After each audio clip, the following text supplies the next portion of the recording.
Hello there. Welcome back to Holding It Together, Kinda. I'm Michael Macniak. Today, I want to dive into a paradox that we talk about here quite often. But how do we care for the people we love without completely erasing the people we are?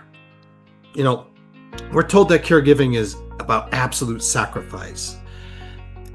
In my book, Character, came out and argued that I don't think we have the right to assume the burdens of other people until we're really good to ourselves, right? We have to assume our own burdens before we should feel obligated or even honored to assume the burdens of other people. If you think about the social media version of your life, the one that you are the hero or heroine in, you're always patient, you're always present, you're just fantastic. What is it like really behind the screen? Most of us are shaking at a safety gate somewhere. We're trying to figure out what's going to be my next step. What's the next move? And we don't have a plan. We don't have a map. We got nothing. We talk about bandwidth like we're machines, and we use all these different adages and expressions. But if you're empty, if your tank is empty, if you're tired, face it, you're ineffective. So you have to learn to be a leader of your family, be a leader in your community. And you got to get past whatever head trash and whatever video you have on the tape loop in your brain. You have to realize that self-care, folks, is not selfish. It is selfless. Self-care is not selfish. You need to start seeing it as the primary fuel for making you competent. And joining me today is Kathy, a woman by the name of Kathy Mahal. And Kathy is a coach who works at the intersection of health, life, and interestingly enough, she brings genealogy and history and culture into it as well. She is really fascinating, and her work is called Today Forward. Today, she's going to help us as caregivers to find a way back to that me in teen, right? There may not be an I in teen, but there certainly is a me.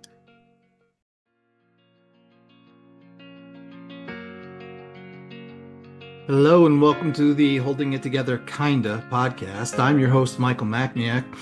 Here we will get real in our conversations about chronic health issues, mental illness, and caregiving, and the messy reality of keeping it all balanced.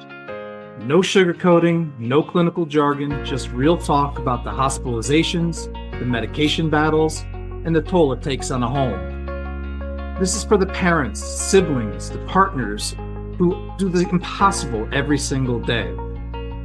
Holding It Together Kinda is a home for the overthinkers, the multitaskers, and anyone who feels like they're one spilled coffee away from a meltdown.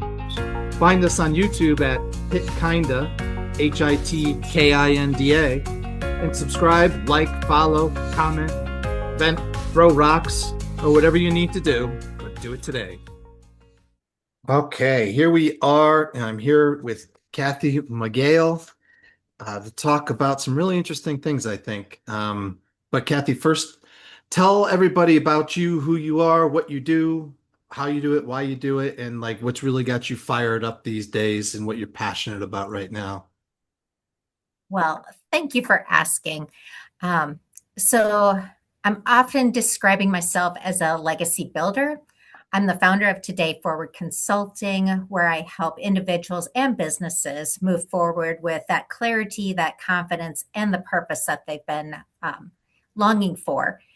You wake up every day and it's like, oh, what am I going to do? Well, really, we're just here to follow our purpose, use our talents. And so my work really centers around the 4 areas. It's the health, the life, the business, and the genealogy. Because of all of those, they're the pillars that Today Forward Consulting is based off of. We're not only shaping today, but our legacy that we're living and leading and leaving behind. So what makes my work just a little bit unique is everything is connected. I don't treat them or explain them separately. We work on one, And then as we gain traction, we go with the next one. Um, so, It's certainly yeah, an interesting roadmap, right? yeah, yep. Um, and as you know, I've been working, we have had extensive conversations about our interest in each other's work, and the work that I'm doing primarily now is work with families that are struggling not only with mental illness but chronic illnesses and enduring illnesses, unfortunately.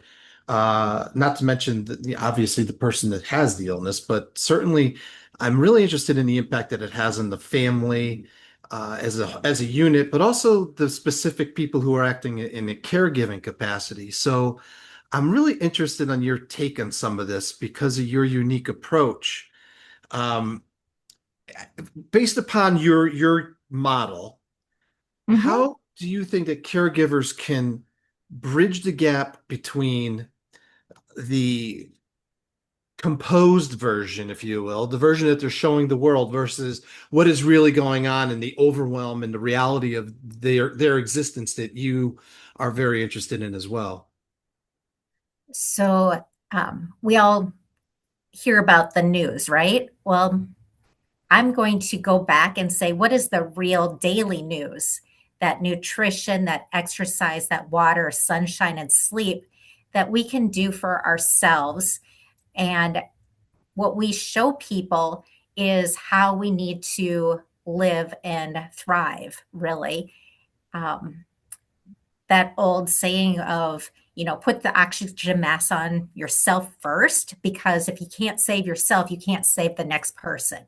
So, how can I help that caregiver, whether it's myself or my neighbor, my parents, my grandparents, that next generation go back to, I got married, I need to help my spouse and our children, and then that next generation. So, we're always trying to work together as caregivers.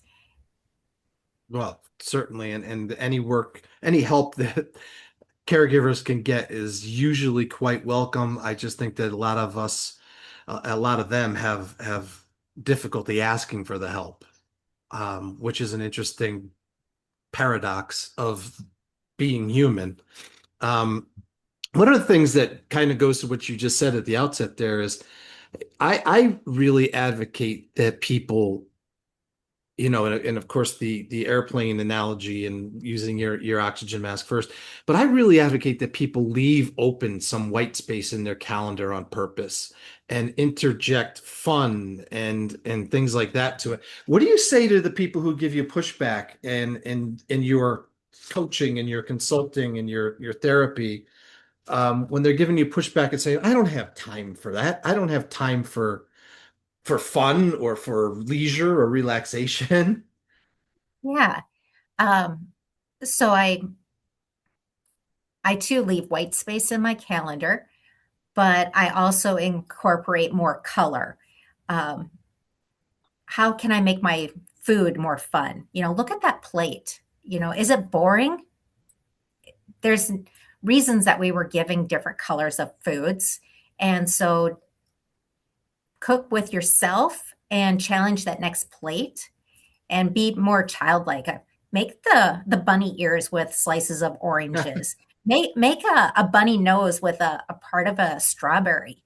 It doesn't take much time and effort to look at your plate and go, huh, you know, I do see this. We look up in the clouds and we would make objects or, bunnies or whatever comes to mind for animals. When you look at the clouds, we need to do more of that. So it still leads back to I'm not really beating a dead horse, but that real daily news of, okay, we got the nutrition. How can I make this more fun?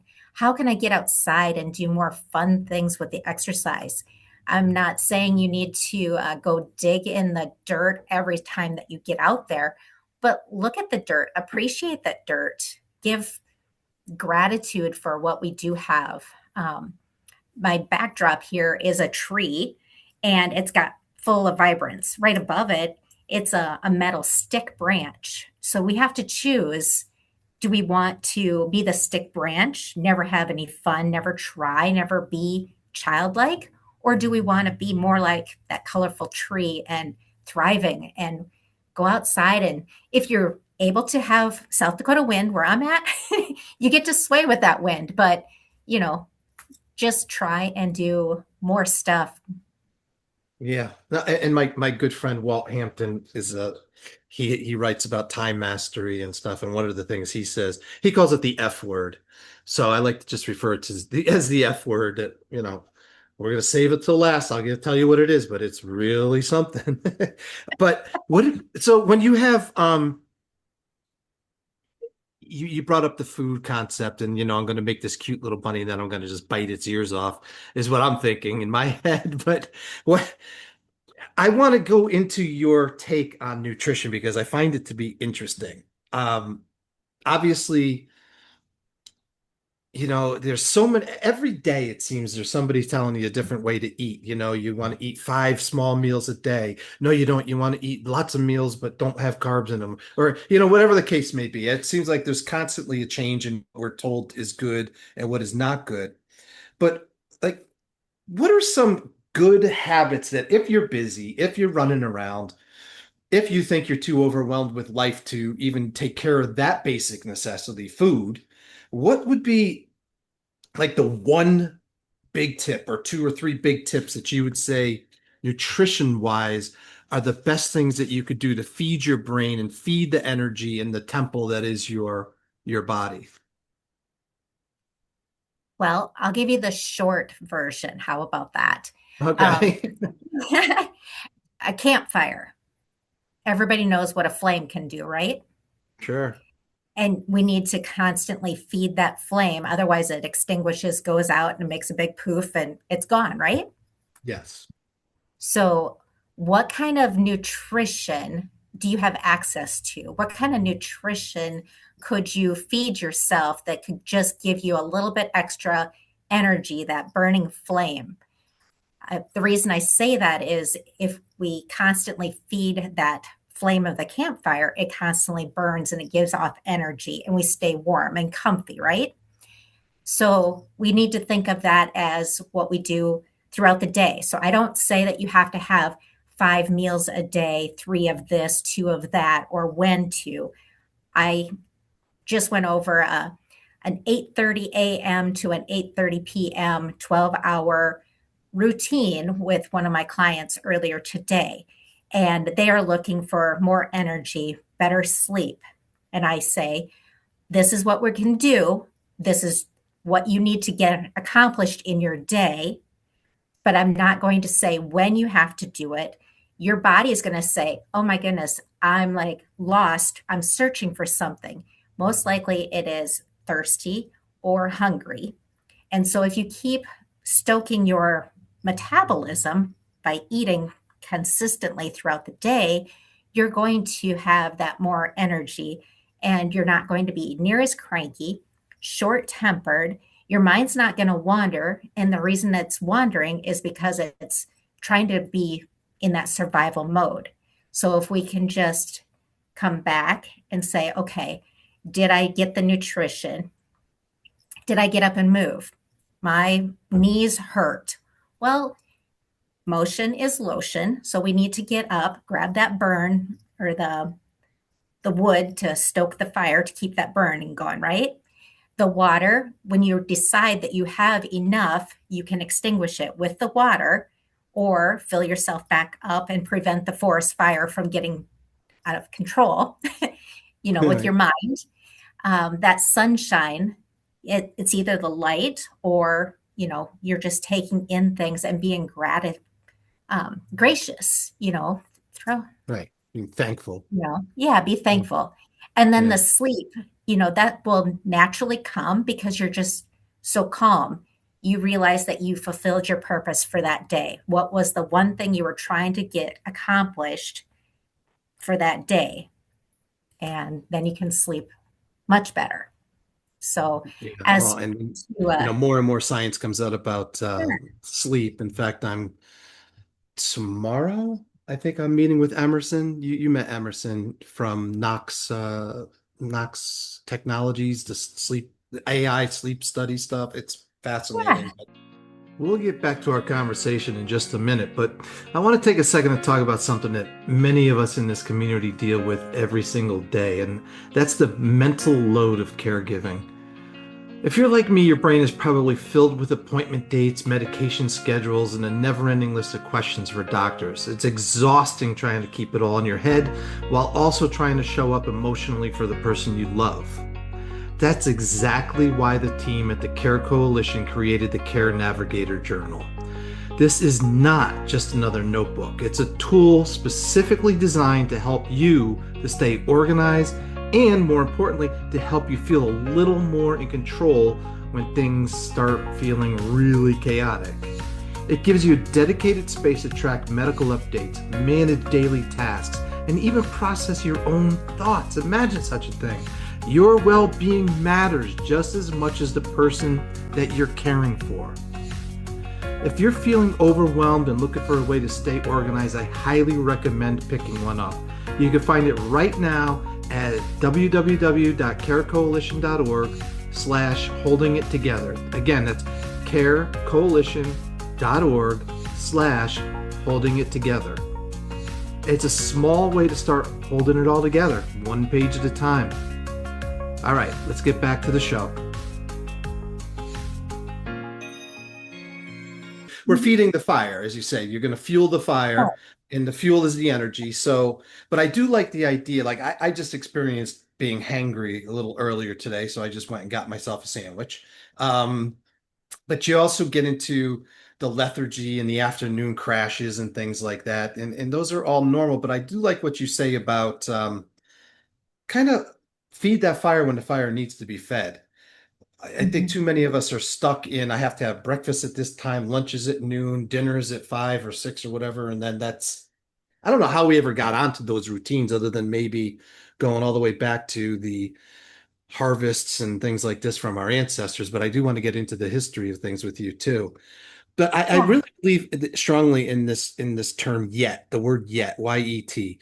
In other words, we haven't gotten good at this yet. We haven't accomplished this yet because that gives us the hope and the purpose that I'm still on my way to that. And I think that people who are learning to re think about the way that they eat or the way that they exercise, it is a work in progress, isn't it? It always is. Well, go back to the day of the wheel was a rock at one time, right? And then Yeah. we got the wooden wheel. Then we slapped on some metal. Then we got some new rubber. And then it's, oh, we need this tread. We need, this different thing, this different thing. We're always on a hamster wheel of to Nicely put done. things in perspective of, okay, yet, well, when do we have enough? How did we get to have enough? So we go to the grocery store and we go around the outside aisles only because that's where all the cold freshness stuff is that we should be eating. Someone asked, well, I drink all this water and, I use this brand and I use this brand. And I'm like, how much plastic are you ingesting? Nowadays, they're not just testing your blood for all the other numbers, they're actually testing how much plastic is actually in your body now, too. So um, And the that's a numbers are fascinating and it's scary. And especially in our, I mean, this is a true story, but in our genitalia, a lot of plastics for some reason seem to sit and live, which I just learned the other day. I never heard that one before, but it's well, that'll scare you straight. That'll scare you away from the plastic bottles, right? exactly. Yeah. Um, so no, And, there's and go ahead, I'm sorry. definitely numbers that we need to be watching. And so I do encourage everybody that the first thing they do when they get up is one, be thankful, two, go to the bathroom, three, get on that scale and just see how did you do yesterday, really? What small swap could you make in that nutrition that would have made a difference? Hmm. So That's interesting because you're the first person I know that's a nutrition expert who says get on the scale because most people are like, avoid the scale. and nobody does, but people are told to do this. Just look at how your clothes fit and all this. And yeah, right. No, people go to the scale. And if they tell you they're not, they're lying, right? Possibly, but there's been people that I've talked to. I've never been to the doctor for 6 years, and then all of a sudden they tell me my numbers are bad. I'm like, there's a reason that you go and do the 1 year physical. You don't have to be unhealthy or healthy. You just need to know what your starting line is. Mm. Very If we important. think, I changed doctors, and the first thing she said was, "Well, let's get a baseline so that Mhm, I know what let's do the blood test and everything, so I know what your baseline is." Well, it turns out she found that I had prostate cancer. I was 49 years old at the time, and had the surgery and everything when I was 50. Um, mhm. Shout out to my brother who just had the same surgery 4 or 5 days ago. And Ah, he's older now than I was when I had it, but these baselines are very important. It's very important to know what the functioning level you are at in terms of your health, your mental health, and everything else. Um, One of the things I did want to get into with you in some detail because I'm fascinated. I love history. I love yeah, My family's been in the States since there were states, right? Or before there were states. We've been here yeah. forever. And I love the genealogy aspect of it. And I love history and thinking about where my ancestors fit into the whole thing. Talk about your use of genealogy, either that way, backwards, or the progeny that we leave forward. Talk about that and I've never heard of anybody incorporating this before, and I want to know more. Okay, so um, I'm the first girl born to the Schnetzer family in over 90 years. What? Really? Yes, Oh my yes. God. So, Wow. yeah, so I was very lucky. I actually got to experience and hear stories from my great grandparents, which that they were talking about their grandparents and their parents and that possibly their great grandparents that they had heard those stories. Right. So, um, I'm helping people do more of the food, the photos, and the fellowship because it's because of me sitting around a table when I was growing up with all of these wholesome foods and the wholesome conversations. You're either learning from yourself or from others. You just have to choose, who do I want to listen to? Why do I want to listen to them? And how can this new knowledge get me to where I need to go next? So I can always say, I'm not just living what I've learned or what I've been told. I've learning from my experiences as well. And with our kids, right now they're finally 21 and 18. I'm almost an empty nester in a way, but they're coming back home to the farm. So that's all You're right. almost out. You're almost out. No, it's perfect because, well, you and I were just away from the office meeting with other people from around the world, right?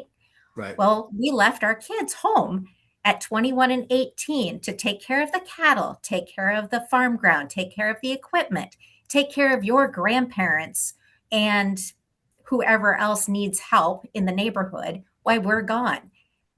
We got the phone calls that said, "Hey, we're doing great. Hey, we've got a question."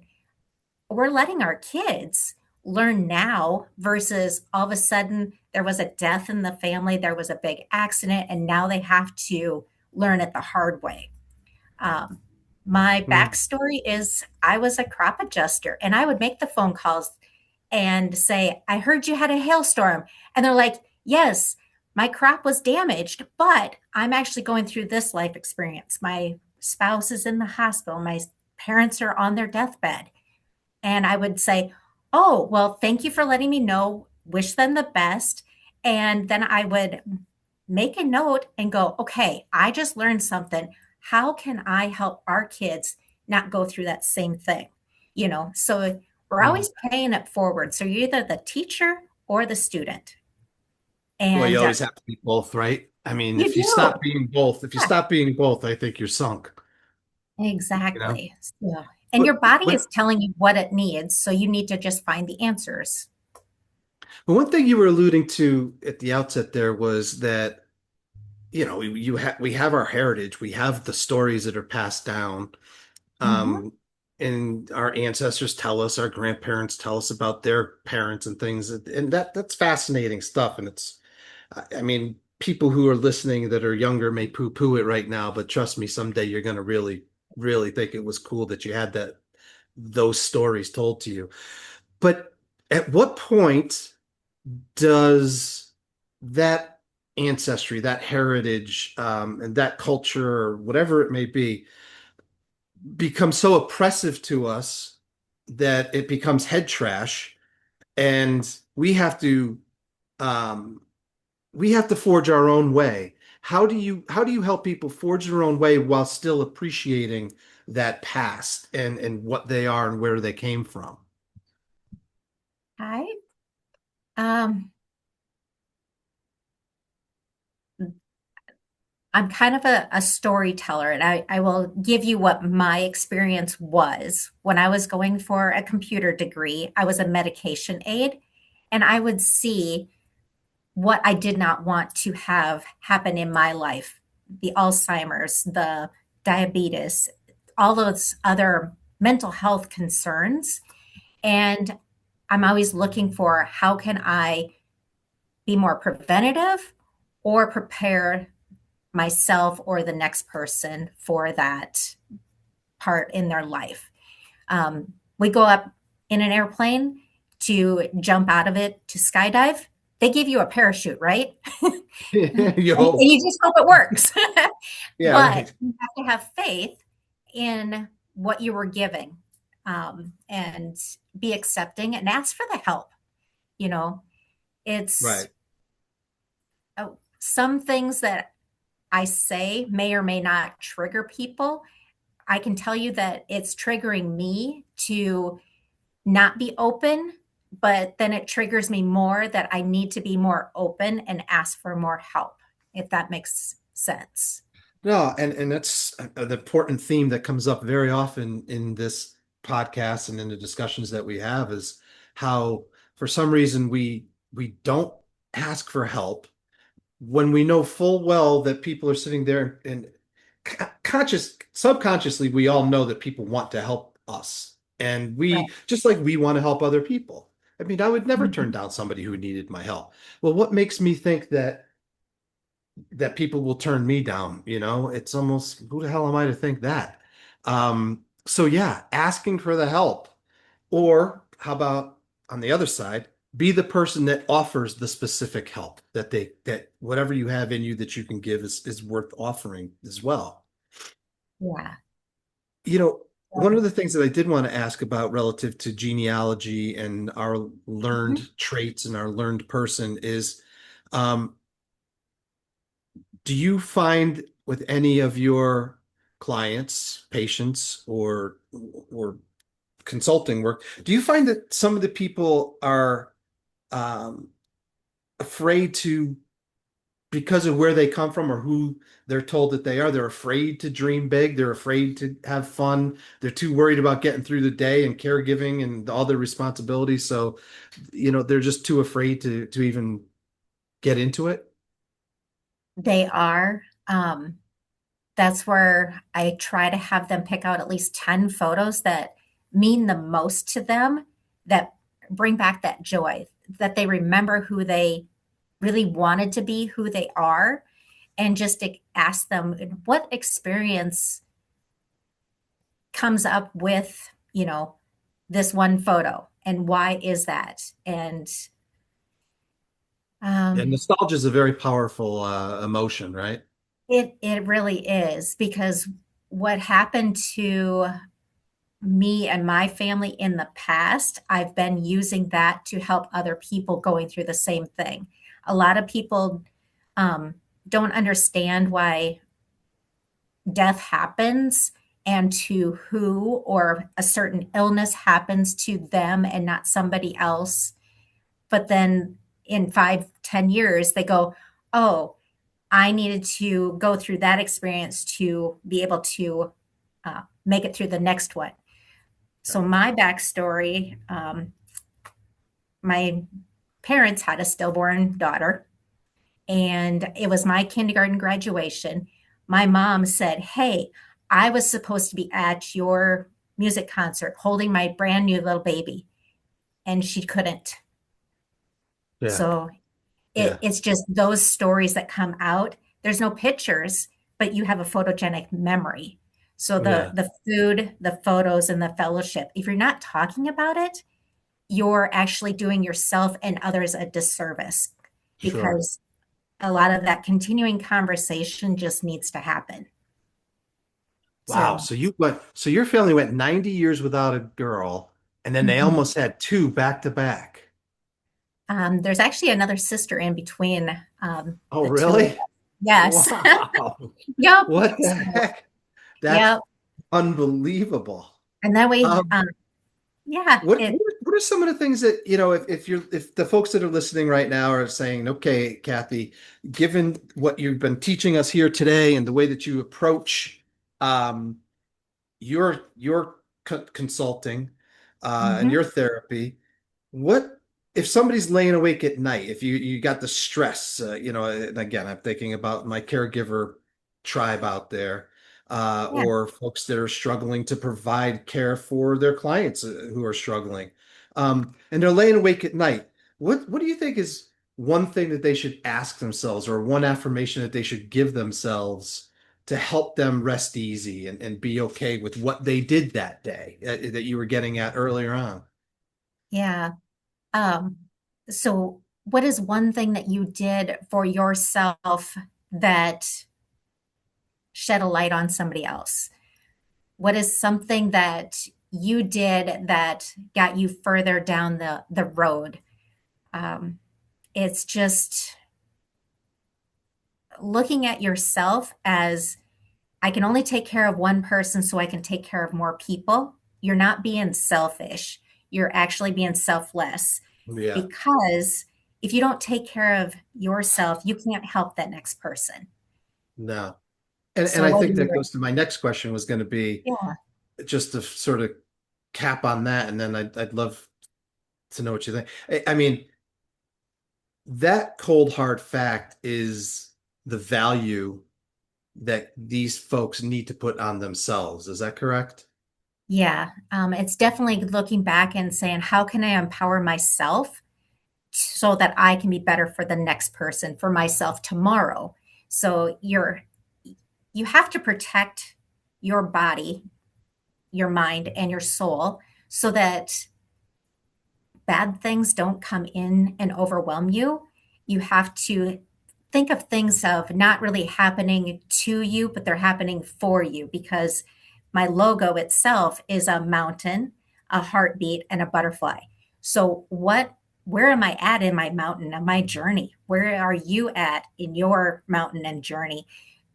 Just looking at our beautiful landscape around the world, we're all intertwined. If you think of us as our own little mountain, our mountain hill, the rain comes, it kind of massages, I guess, things away, lets things flow, and then you have a whole new look. You're never the same. You're either adding more sediment to yourself or taking it away. Every choice is a nail in the coffin. You decide how fast that nail is going to be set. Yeah. That's your Okay. So deadline. then, now how does the where does the heartbeat in the butterfly fit in? How do you use that in your when you were thinking of this logo? Because I love the mountain getting washed away and cleaned off and the Yeah. revitalization of it. So as long as you have a heartbeat, that mountain is always changing. And you're always trying to be that butterfly, whether it was the cocoon stage to the butterfly, and then that next generation. You're really turning yourself over every 90 days if you take care of yourself. Your body actually heals itself and gets stronger for the next journey. And you never That's know where you're at. But every 90 days, there is a change. If you look back and just go, where was I at 90 days ago? Even 30 days ago, where were we at? We were getting Mm, ready for the next thing. Where are we going to be that's at interesting. 30 days from today, you know? Yeah, I mean, you hear science and nature is cyclical, and Mhm. I've experienced that with allergies, right? I never had Yeah. allergies in my life. Then all of a sudden, I had allergies like crazy for like 7 years, and then Mhm. sure as they say, after the 7 years, it goes away, and I haven't been bothered as much. But it's fascinating, and I never heard anybody say that either, that the body Yeah. will change itself every 90 days or so. I mean, Mhm. we need to rejuvenate and regenerate. And I think that's the theme of what I'm trying to get at here with you today is, Yeah. this the world is going to try to beat you down. As you just said, these things aren't happening to you as much as they're happening for you or with you. And Mhm. it's all part of the cumulative process that makes up that overall being that we identify as. And Yeah. I'm inspired. I'm really inspired by the work, and how all of these things, these components that you describe, really go into making up that better person that we can be. Is there any final word that I haven't touched on that you want to leave folks with? Oh, well, at the end of the day, my passion is that I can empower one person to make a difference, whether it's you or the next person that happens to catch the conversation that they just overheard. It's a ripple effect. They always say your name, your essence lives on, and you just want it to be the best that it can be. If you think of an apple, we talk about the core, right? Well, be the core for somebody. Give it to the teacher, be the student, but definitely be that tree, that fruitful tree. So I love that. That's a perfect way to end a great conversation. So thank you so much, Kathy, for being here and helping out so many people that are listening to this podcast, and thank you for the work you do for everybody else. Guys, success isn't something that we attain and just forget about it. It's something that has to be maintained. If you're a caregiver, remember, you're the measuring stick, and that measuring stick is your own. You don't have to hold it up against anybody else's.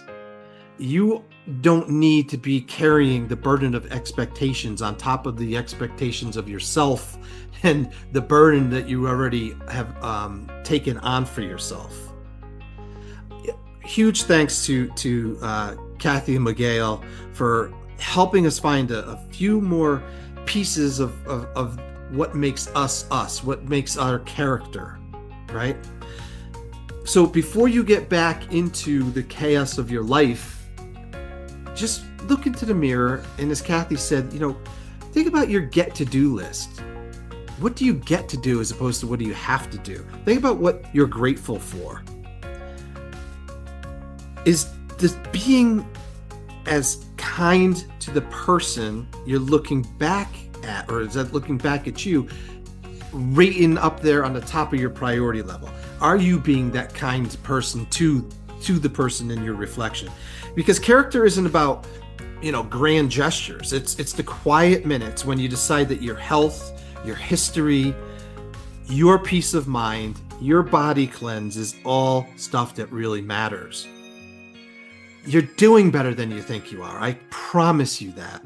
Even if you think you're just barely keeping the wheels on the bus today, they're on the bus. You're doing okay.